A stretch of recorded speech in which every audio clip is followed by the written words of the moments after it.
ಮಾಹಿತಿ ಹಕ್ಕು ಕಾಯ್ದೆಯಡಿ ಜಸ್ಟಿಸ್ ಹೇಮಾ ಸಮಿತಿ ವರದಿ ಬಹಿರಂಗವಾಗಿದ್ದು, ಮಲಯಾಳಂ ಚಿತ್ರರಂಗದಲ್ಲಿ ಹೆಣ್ಣು ನಟಿಯರು ಅನುಭವಿಸುತ್ತಿರುವ ಹಲವು ಆಘಾತಕಾರಿ ಅಂಶಗಳು ಅದರಿಂದ ಬಹಿರಂಗಗೊಂಡಿದೆ.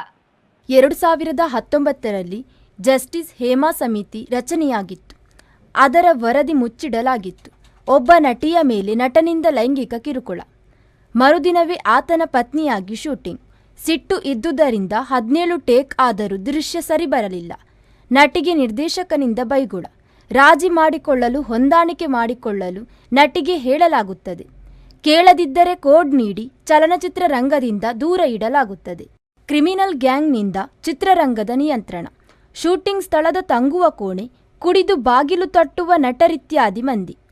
ಕೆಲವೆಡೆ ಯಾವುದೇ ಸೌಕರ್ಯ ಇಲ್ಲ. ಮೂತ್ರ ಬರಬಾರದೆಂಬ ಕಾರಣಕ್ಕೆ ನೀರು ಕುಡಿಯರು.